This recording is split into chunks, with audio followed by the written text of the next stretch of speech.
Hello and welcome back to the Temple of Elemental Evil. At this point I'd like to say thank you for watching this series of videos, if indeed you do make it through the entire series, if I make it through the entire series. Any comments or suggestions you might have would be greatly appreciated. Here I should also mention that the dungeon we just completed is particular to parties of chaotic neutral alignment. Each party alignment has its own opening vignette. And for instance, one of the ones for good parties is rescuing a caravan from bandits, and one of the ones for evil parties is burning an entire village to the ground and slaughtering all of the townspeople. They all serve one common purpose, and that's to bring, to give parties motivation for coming to Hommlet. In our case, we're here after finding the treasure map.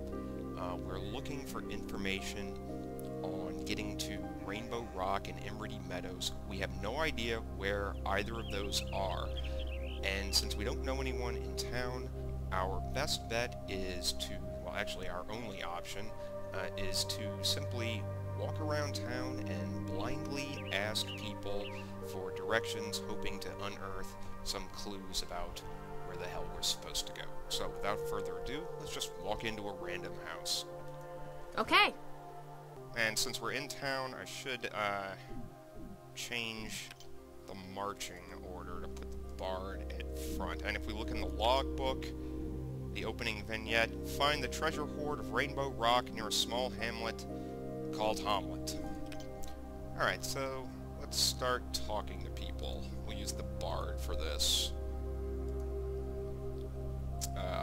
Okay, I guess most of the NPCs are in voice, so I guess I'll have to read them. Sir, what is it? Nice to meet you. I'm Lucian. Well met, sir. The name's Percy. Tending the field is tough work, but it has its rewards. I can see that. You have a nice farm here and a nice family. It's not perfect, though. My brother Fillikin's using up more than his fill of our shared barn. It's turned into a real feud. To each his own, I always say. If he can take it from you, it's his. Or, well, I must be going. Alright, let's talk to his wife. I cannot do a convincing female, oh, fuck it. Hello there. Well met, milady. I'm Lucian. Nice to meet you. You look like a newcomer to our small town here. My name is Gwyneth, and my husband Percy and I live here in this humble abode. Glad to meet you, Gwyneth. You appear to be someone who knows what's going on around here. What can I do for you? We'll try to butter her up by telling her what a nice barn she has. That's a nice barn you have out back there. Thanks. My brother-in-law Fillikin to the north shares it with us. Unfortunately, he wants more room, and although we have tried to accommodate him, he just keeps taking more. It's gotten so bad now that Fillikin and my Percy no longer talk to each other. Let's try to play peacemaker. There ought to be some way the two of them can work it out. Fillikin's just been driven to obsession with work since his wife passed away. He won't even talk to you unless it's on farm business. That's terrible news about his wife. Someone that we don't know at all.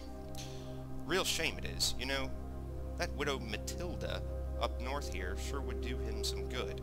She's a bit older than him, you know, but they get on so well. Sounds like a perfect match. Why won't he court her? So we're immediately just sticking our collective nose into everybody's business, and everybody, like in all RPGs, everybody's willing to spill his or her guts 2 seconds after meeting you. Well, his wife just died a little over a year ago, and he doesn't think he's mourned enough yet.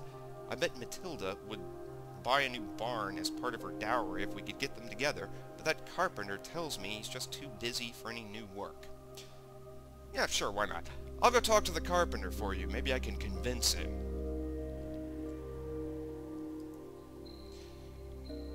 Oh, you're just as sweet as pie. Bless you.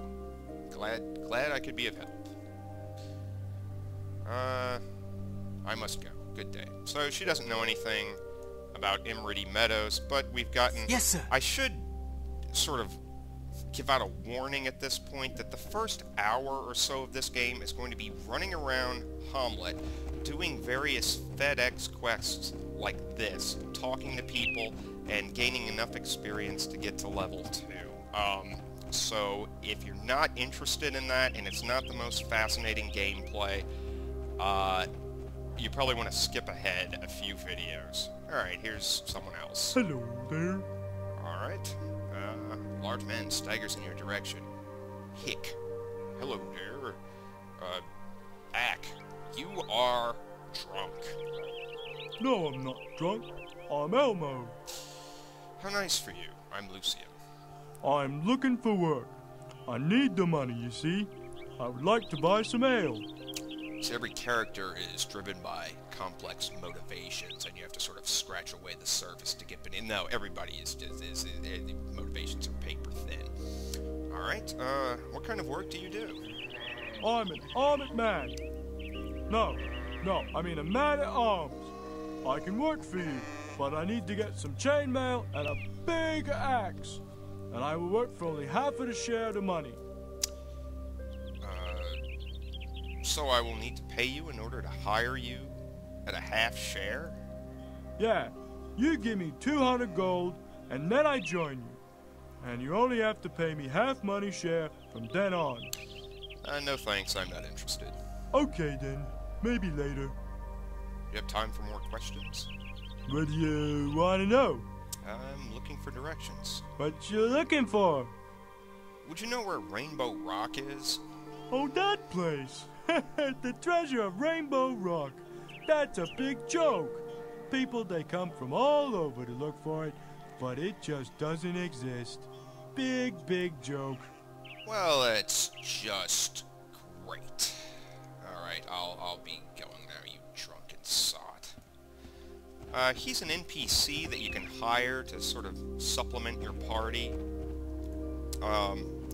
In this game, it's not like Baldur's Gate, where NPCs will just join on with you at the drop of a hat and follow you for absolutely nothing. In this game, NPCs take a share of the treasure. They can actually take quite a big share.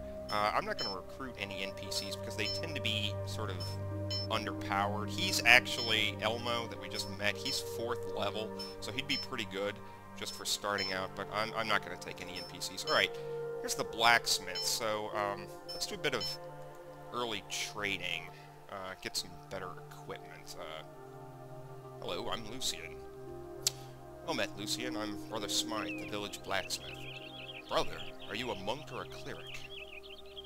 I'm called Brother because I'm the understudy of Jaru, the village druid. My abilities are few, but I do what I can when called upon to help.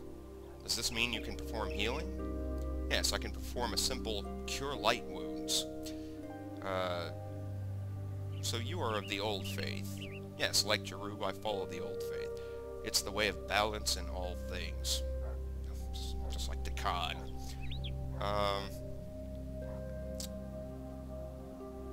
So, brothers can be shopkeepers?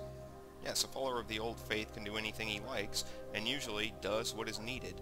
I'm a shopkeeper, yes, but I give most of my money to charity. This way I provide a needed service, and the needy can benefit. Perhaps you can answer a few more questions. Interested in trading? Alright, let's buy some stuff.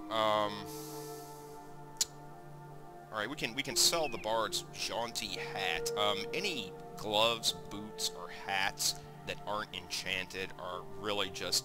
the only value they have is cosmetic. They don't guard against anything in particular. They're just there for looks.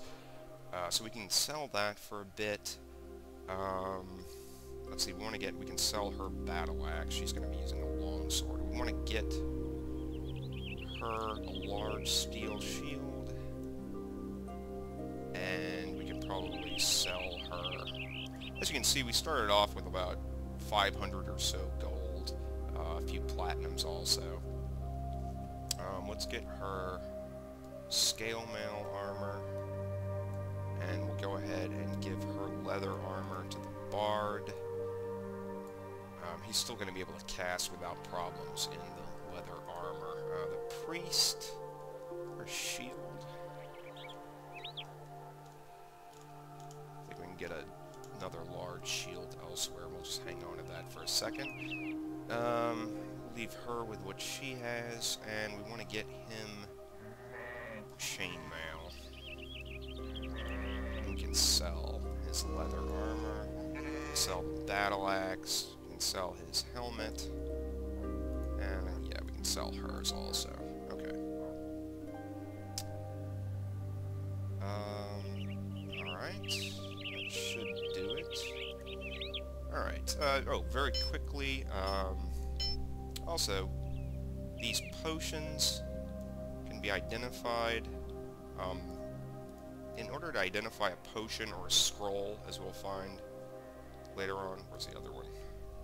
Oh, there it is. Alright, to identify the potions, very simple. Just have to cast Read Magic on a potion or a scroll. So, here we go. These should be potions that cure light wounds. Maybe they could be poison. Which is the reason you want to identify stuff before you use it. Let's see. Well, both cure light wounds, so let's just hand them out. Okay, let's give the cloak to him. There we go. Okay.